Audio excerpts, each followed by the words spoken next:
Welcome to the class. This is the third lesson. Today's talk about alphabet. What is alphabet and definition of alphabet. سلامونه دوستانو خدای دې وکړي چې روغ جوړ به راته اوسئ. نننی زموږ لومړی درس چې دا د الفبا په باره کې ده چې الفبا څه شی ده او د دې تعریف څه شی ده او بل دا چې الفبا د یو ژبې لپاره څومره مهم ده. که چېرته الفبا نه وي نو هغه ژبه شتون نه لري. ژبه باندې که ویل کېدی شي لیکن لیکل هم نه شي کېدی. الفبا چې نه وي کلمې نه جوړېږي، جملې نه جوړېږي. خو په ټوله کې ویلی شو چې د ژبې لپاره د بنسټ یا تهداو حیثیت لري. په ټوله کې ډېر زیات مهمه دی. Come to definition of alphabet.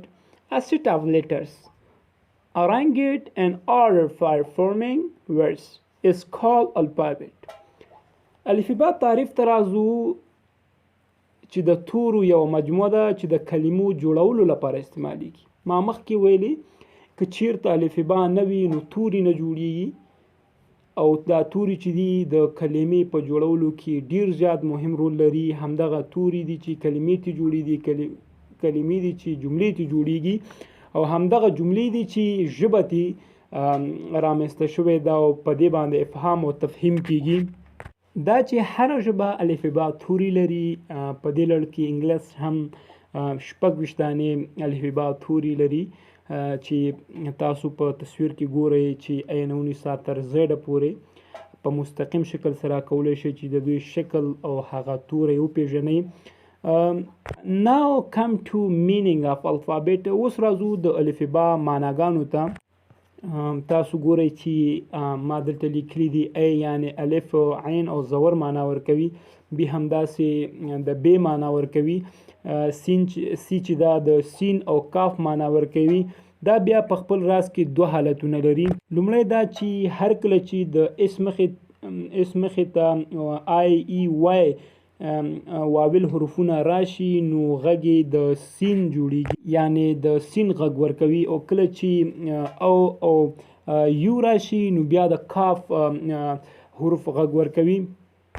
لکه په مثال کې ویلی شم چې سیټي یا سایکل، سنټر یا سکای، دغسې مختلف مثالونه دي. کولی شي چې ځان نه هم جوړ کړئ. همداسې راځئ اچ ته مثال اچ معنا ته وګورئ، آی معنا ته وګورئ. په ټوله کې تاسو کولی شئ چې خپله ولولئ او خپله وګورئ او د هر یو حروف بیل بیل معنا زده کړئ او په جمله کې استعمال کړئ. ډېر ایزي ده، ډېر اسانه ده او خپله ترې ګټه واخلئ. او بل دا چې په خپله د انګلیش الفبا توري چې دي په دوه شکلونو سره لیکل کیږي.